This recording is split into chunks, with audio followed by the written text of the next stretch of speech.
Dari studio mini Rumah Sakit Panti Nirmala mempersembahkan Warta Hes. Tahu dulu, sehat kemudian. Hai Sobat Nirmala dimanapun berada. Selamat datang di Warta Hes, podcast yang membahas seputar isu dan juga informasi tentang dunia kesehatan untuk Sobat Nirmala dimanapun berada. Warta Hes, tahu dulu, sehat kemudian. Dan episode kali ini akan ditemani oleh saya, Rahma. Perkenalkan, kalau nggak kenal nggak sayang ya. Jadi saya memperkenalkan diri dulu.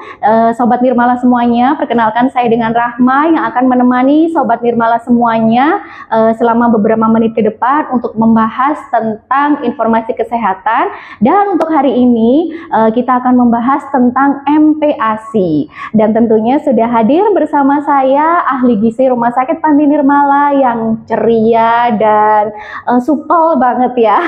Langsung saja kita kenalan dengan Kak Brilian. Halo, sehat ya Kak? Puji Tuhan, sehat Kak. Nah, ini untuk hari ini kan kita mau membahas tentang MPASI. MPASI itu kabarnya nih, saya sempat googling tadi ya. Jadi dalam rangka Hari Gizi Nasional ya Kak ya. Betul. Itu tema yang digagas oleh pemerintah Indonesia itu adalah tentang MPASI. Nah, kemarin juga kalau nggak salah ya, kebetulan kan kita ibu-ibu ya. Ibu-ibu kan pasti akrab banget dengan yang namanya posyandu. Kan kemarin kalau nggak salah tuh akhir-akhir ini tuh memang posyandu itu sedang booming-boomingnya nih untuk mencegah stunting, kemudian sampai diberikan makanan tambahan juga oleh ibu-ibu posyandu. Nah, sebenarnya sebelum kita berbicara lebih jauh tentang MPASI, sebenarnya korelasinya antara MPASI dan stunting itu apa sih Kak? Oke, akan saya jelaskan. Ya.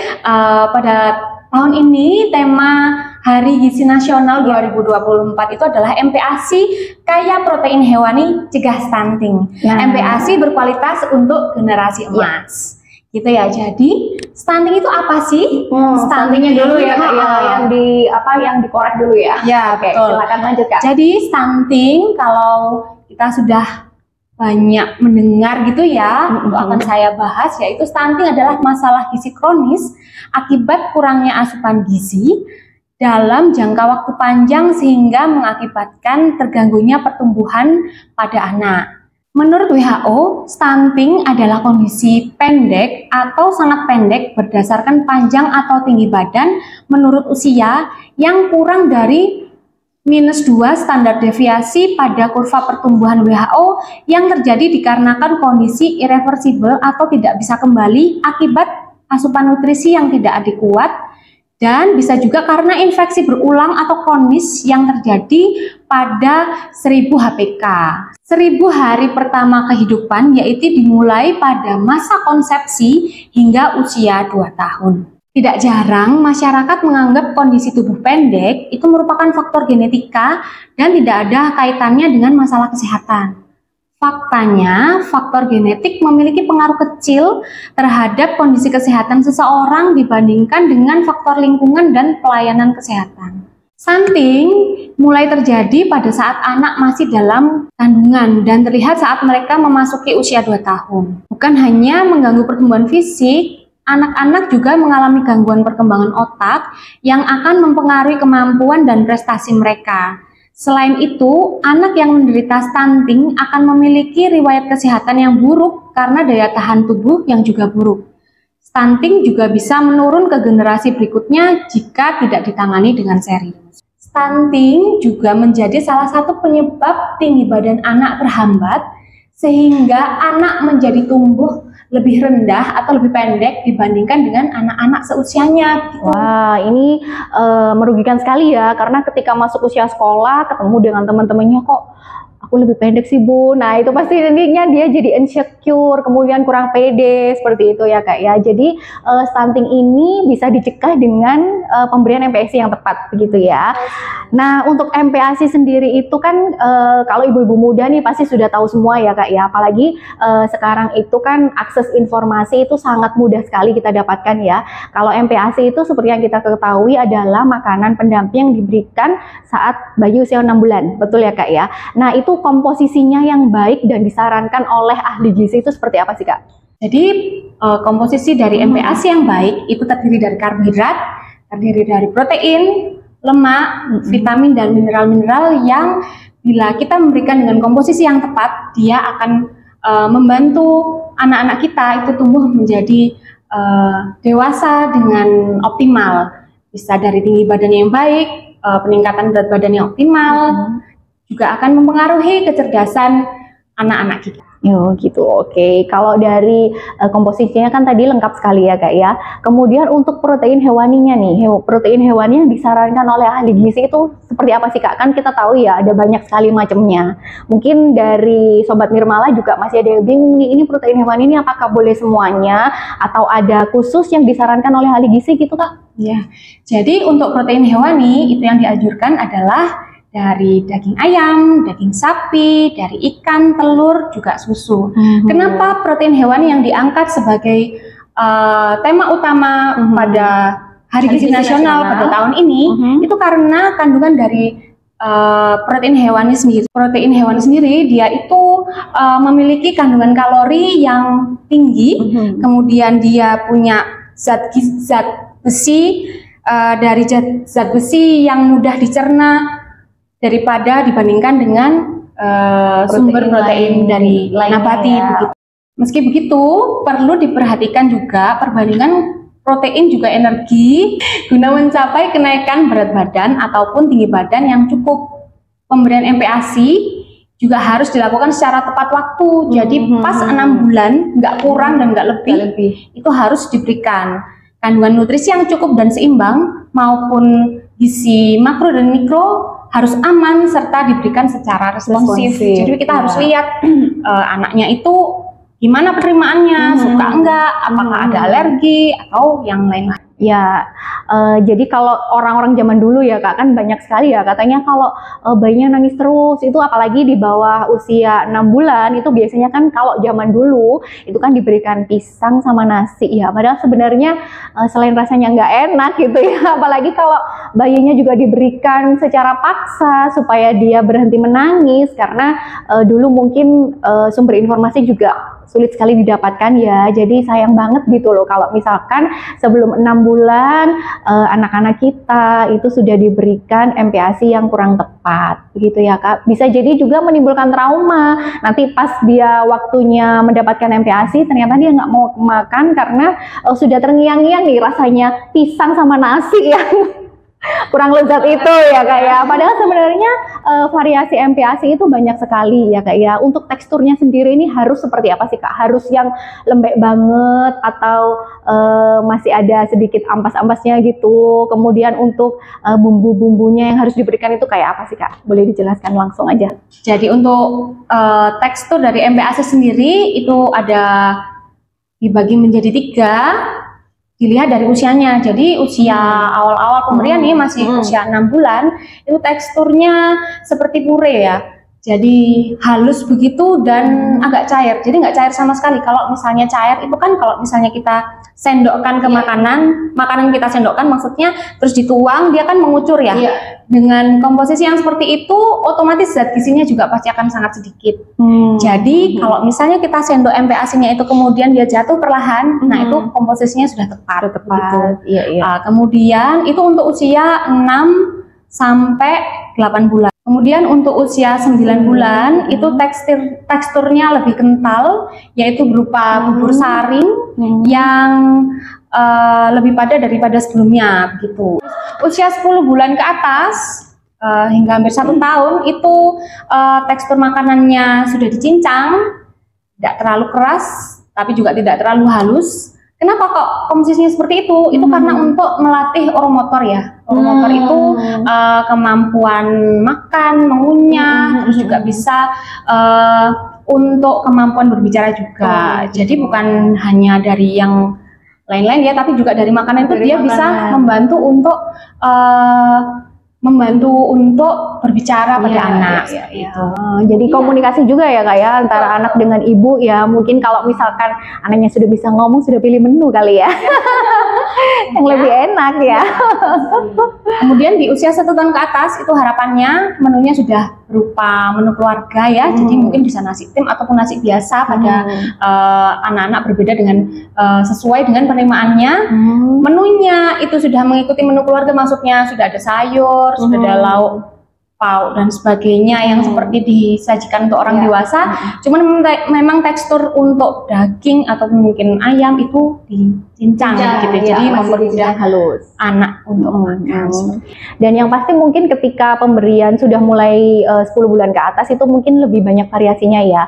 Jadi si ibu juga nggak perlu repot lagi untuk memisahkan antara makanan bayi, anak-anak dan juga makanan keluarga, karena mungkin bisa diambil kayak misalkan kecuali untuk sayur atau lauk-lauk yang pedes ya, otomatis ya jangan gitu ya. Nanti kalau sudah mulai dikasih pedes-pedes bahaya, nanti 3 tahun sudah minta geprek nanti ya.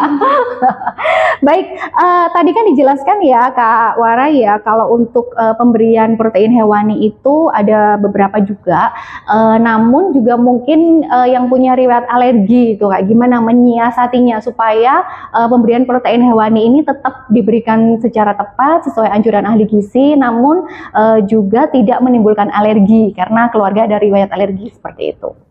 Ya, jadi untuk orang tua yang memiliki alergi, anak-anak tentunya harus kita perhatikan nih makanan-makanan yang bisa dikonsumsi oleh anaknya, karena kemungkinan anak juga akan mengalami alergi. Cuman belum tentu nih sama orang tuanya gitu. Jadi makanan-makanan yang tinggi alergi itu seperti ayam, ikan laut terutama ya, ikan telur ya, betul. Telur itu ya, cara pemberiannya kita kasih jarak 3 hari dulu. Jadi misalnya pada hari pertama itu makanannya ayam gitu ya, yang tinggi alergi. Kemudian dikasih jeda 2 hari, itu diberikan makanan yang rendah alerginya, misalnya seperti daging, ikan air tawar, begitu, terus lauk hewan yang lain. Itu kalau misalnya tidak ada reaksi ya, misalnya apakah ruam, apakah gatel, yang kelihatan banget biasanya gatel ya.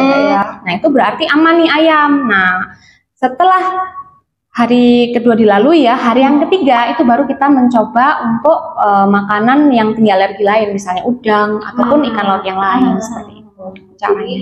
Jadi memang untuk menyiasatinya supaya tidak timbul alergi diberi jarak waktu ya Kak ya. Jadi kalau misalkan hari pertama sudah ayam, besoknya jangan udang gitu ya, biar meredam dulu nih untuk alerginya dan juga untuk melihat reaksi alergi pada tubuh si bayi gitu ya. Tapi memang benar ada hubungannya ya Kak ya, meskipun tidak semua tapi tetap ada hubungannya ya. Ketika orang tua ada alergi pasti anaknya alergi juga gitu ya. Bukan pasti sih, cuman pasti ada gen-gen tertentu yang terbawa gitu ya. Jadi kita memang harus benar-benar lihat apakah anaknya alergi atau enggak. Karena kalau misalnya anak itu konsumsi ternyata alergi, itu juga akan bisa berdampak pada pertumbuhan dia seperti itu. Nah, selain pemberian MPASI ketika anak sudah memasuki usia 6 bulan, untuk snacknya ini Kak, apakah masih boleh juga diberikan atau hanya cukup MPASI aja ini? Baik, jadi untuk frekuensi makan nih berarti ya. Frekuensi makan itu juga dilihat dari usianya. Misalnya di awal 6 bulan maksud saya itu jadi makan boleh diberikan 2-3 kali, dan itu pun sudah boleh diberikan snack. Snack bisa berupa pura buah ataupun yang lain yang teksturnya sama seperti yang tadi saya jelaskan ya, yang puree itu tadi. Itu diberikan 1-2 kali. Kemudian di usia yang lebih besar itu sekitar 9 sampai 10 bulan ya.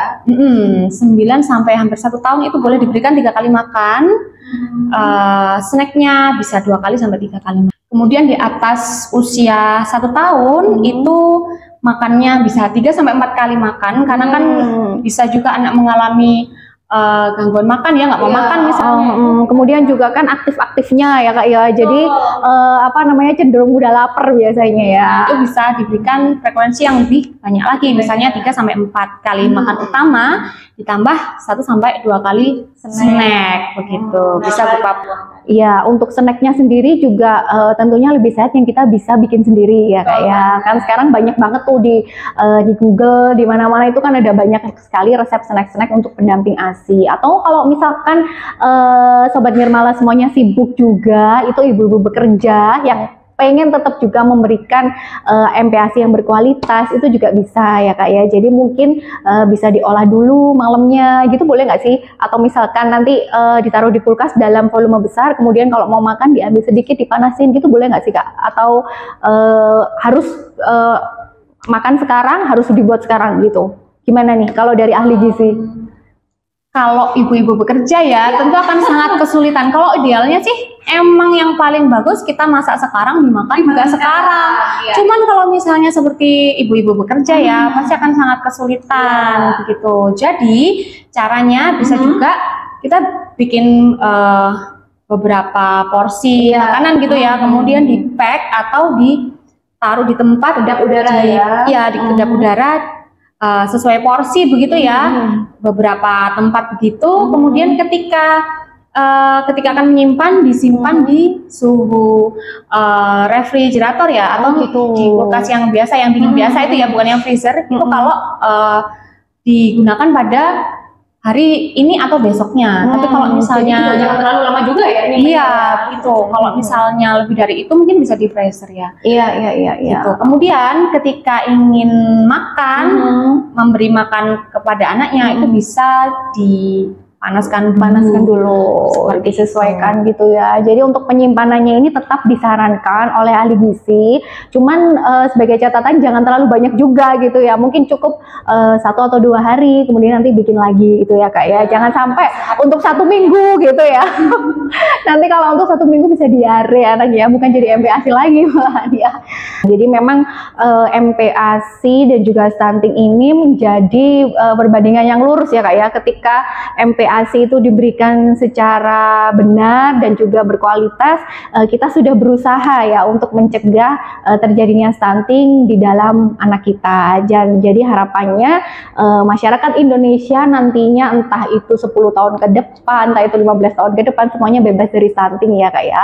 Karena ibu-ibunya, orang tuanya sudah teredukasi dengan baik tentang MPASI. Dan juga tidak ada lagi nih Kak kasus-kasus anak-anak yang sudah diberikan MPASI di bawah usia 6 bulan yang akhirnya berujung kepada kematian. Itu yang tidak diinginkan ya. Baik Sobat Nirmala, tidak terasa ini kita sudah ada di penghujung podcast Wartahes tentang MPASI dalam rangka Hari Gizi Nasional.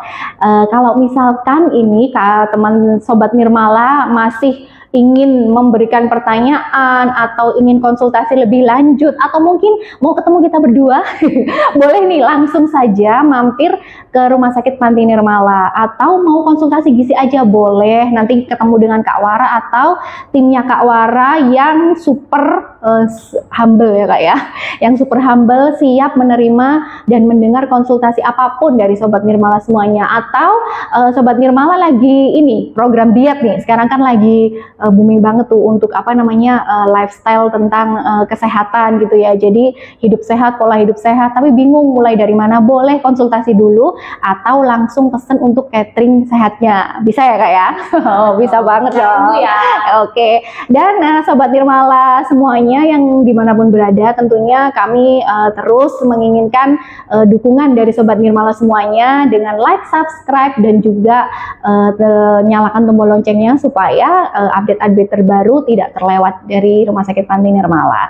Akhirnya saya Rahma dan juga Kak Brilian undur diri dari Wartahes kali ini. Terima kasih yang sudah menyaksikan kita berbicara tentang MPASI yang tidak ada habisnya sebenarnya Kak ya. Namun waktu juga yang memisahkan kita. Terima kasih. Kami tunggu kehadiran Sobat Nirmala semuanya di Rumah Sakit Panti Nirmala tentunya. Wartahes, tahu dulu, sehat kemudian. Dari studio mini Rumah Sakit Panti Nirmala mempersembahkan Wartahes, tahu dulu, sehat kemudian.